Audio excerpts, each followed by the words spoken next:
Hi guys, I'm Holly and thanks for tuning in. I'm going to share with you some tips for Chaturanga. The Chaturanga I find can be quite challenging for a lot of people and often can actually cause injuries into the shoulders. So I wanted to break it down and give some prep poses so you can help build that stability in the shoulders rather than actually moving in that point of the body that's perhaps not strong enough to do so before you go into a Chaturanga. Also, the prep poses, some poses, alterations you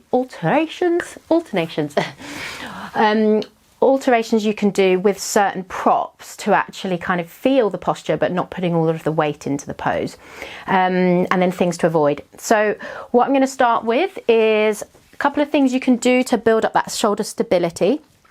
One common thing that happens, especially if you're moving quite quickly in Chaturanga in like a flow style class, is that you move too quickly.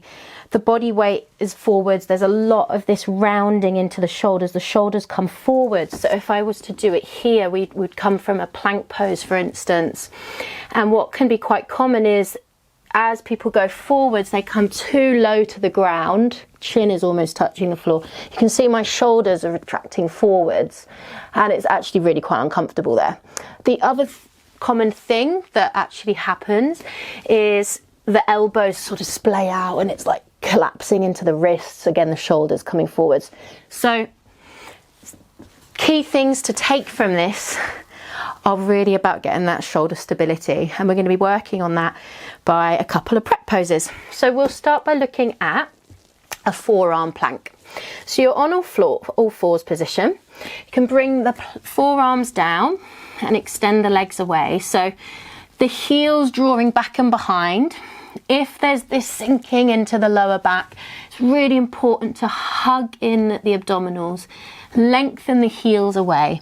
You got your forearms on the floor, elbows underneath the shoulders, and it's important to not collapse also into the shoulder blades. So as you press firmly into the forearms, almost like your forearms are big feet there, and you're pressing away, broadening across the shoulders. The chest is open and space for you to breathe. And this is a really good practice to really get that stability into the shoulders. If you're with me on this, take 2 deep breaths in and out. Deep breath in and out, and really keep the heels extending away.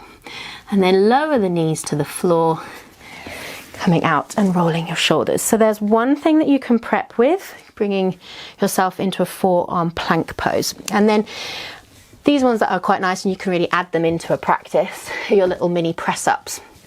So press-ups generally would be a really good practice, but if you're not quite ready to do a full press-up, you can come onto your knees. So you're on all fours. You're going to walk your palms forwards just a couple of inches in front of your chest there, and you want to keep your spine nice and straight. So you've got this long line of your spine rather than your bottom sticking up. Again, there's that lengthening of your tailbone away, shoulders broadening, and then think about the elbows hugging back to skim the sides of your ribs, shoulders are back, and then push up. So I like to take a breath in on the way down, elbows skim the sides, exhale, push up. Breathe in and breathe out. Breathing in and breathing out. Good. So really about building that strength into the upper arms there. So you've got your forearm plank, you've got your mini press-ups, or you could do a full press-up. And then another one that I like to do, I think just purely for really building that strength into your back body, is actually a cobra. So your pelvis is down, your toes are reaching away. I like to press through the tops of my toes. I want to feel my thighs active, my kneecaps lift. And then the palms are going to slide forwards.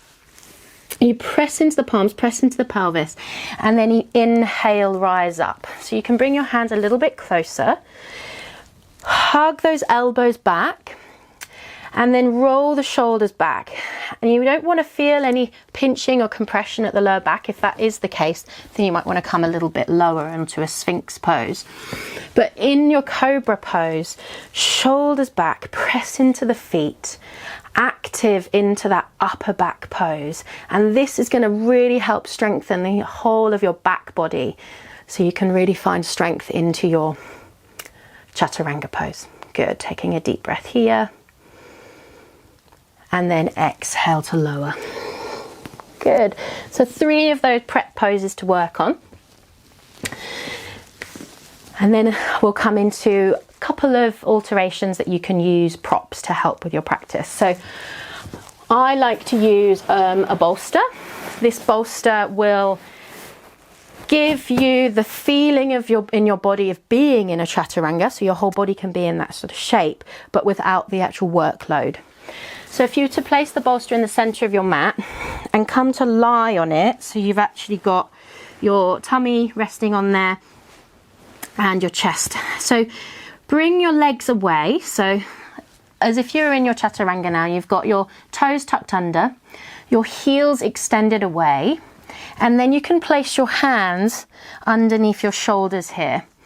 And then work on pressing the elbows so they hug the sides of your ribs. There's none of this collapsing forwards. And then you can extend through the crown of the head. So if the bolster was to be taken away, strong through the core, heels pressing away, and your body would be in a straight long line rather than collapsing at the chest or at the hips. So you can take a few moments to really feel it in that pose. Think about the legs, where you're at, pressing into the hands, shoulders drawing back, lengthening through the crown of the head. Deep breath in, slow breath out. Good. So that's alteration number 1. Let's try now with a block. So with your block, it may be different size blocks that you've got at home, but ideally if you've got this sort of brick style one will be the best size. If you don't have one of those, you could use like a big thick book as well. So you're going to place that down onto the mat. You'll have to sort of experiment with which size actually works best for the proportions of your body. But for my size, I'm going to place it just on this lengthways first, and you're going to lower your chest down. So you've got it kind of at the sternum. And at the moment I've got my knees down, but I'm going to just prepare by bringing my hands beneath my shoulders. Notice if there's that sinking forwards. So you're going to hug the elbows back again, engaging through the core and then lifting the knees off. So now we've come off the bolster, starting to notice, okay, this is a little bit more challenging. So we've got some support for that, this chest, the sternum, but the workload is starting to increase. So lengthen through the heels, elbows hug your sideways, breathe, and then lower and release. Whew, that already feels hard enough. Good. So alteration number 3. So just grabbing a strap for this. This is one of my favorite ones. I think this really allows you to feel the real strength of coming into Chaturanga with this little bit of support. So you want your strap to be roughly about shoulder width apart. So again, proportions of our bodies are all going to be slightly different. You're going to place the strap just above your elbows. So you don't want if you've got any knots or anything, just make sure the knots are not on the skin. Free the knots away from there. And we're going to bring ourselves into all fours to begin with. And you might need to adjust the size. If it feels like they're too wide at one point, come down and readjust. So it's a bit of trial and error really to begin with. So you've got your hands underneath your shoulders in all fours, and then slide the hands forwards just a little bit there. We're going to tuck the toes under, and we'll lengthen the heels away so we're in our plank pose. The heels are lengthening away, hugging the abdominals in, and then we're going to draw the elbows back, and you want the strap to then lower beneath the chest, and those straps should be long enough to allow your elbows to skim your ribs there, the side of your waist. The strap, mine's actually coming a bit loose, so I need to tighten it up. You want the strap to be able to hold your chest up in that position without coming loose. And you'll get that feeling of where you'll be at, that this ensures your chest doesn't go too low. And that's one of the common things that happens. People lower their chest too much. So hugging the shoulder blades back, hugging the elbows to the ribs, long line of the heels and back. Take a deep breath in. And then exhale, press up, lower the knees. Well done. And then actually another option, if you don't have all of these props and you're in a flow class and there's nothing nearby, is rather than taking the full version, if you're in plank and you're still not quite ready for your chaturanga, you could lower one knee to the ground. Alternate when you come through another round of vinyasa, one knee to the ground, and you're still going to build up that strength up into the upper body, the upper back, the shoulders, the stability, and also working into those triceps. Okay. Finally, the common things that happen when transitioning. So coming into a chaturanga and then coming out of the chaturanga. So common things that I've already mentioned are the chest coming too low to the ground, bottom is lifted, so then the shoulders draw down. So this is one of the common things that happens. So obviously we've just done all of the prep with props and things. So what's useful to do here when you're in your plank is to then shift the weight forwards and then you can lower down. If we haven't quite lifted the weight forwards, then it's quite easy to sink in the chest.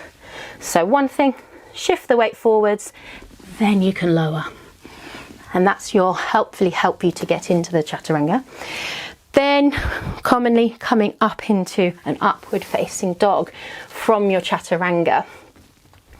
So elbows hug the sides, you've shifted the weight forwards, lower into your chaturanga, elbows shown back. Sometimes you might find it's easier to turn one foot over, then the other foot. Try not to sink the hips low here. It's important that they're still lifted through the thighs. The thighs are off the floor, shoulders are drawn back and the chest lifts. Lots of engagement through the core and the upper back. And then you can lower the knees and press back. One common thing that's taught as a variation is chin, chest to the ground. So you see, rather than chaturanga, people bring chin and chest to the ground.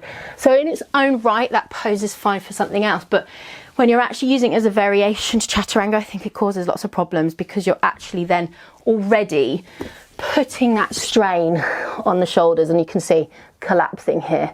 So I avoid that altogether in my classes.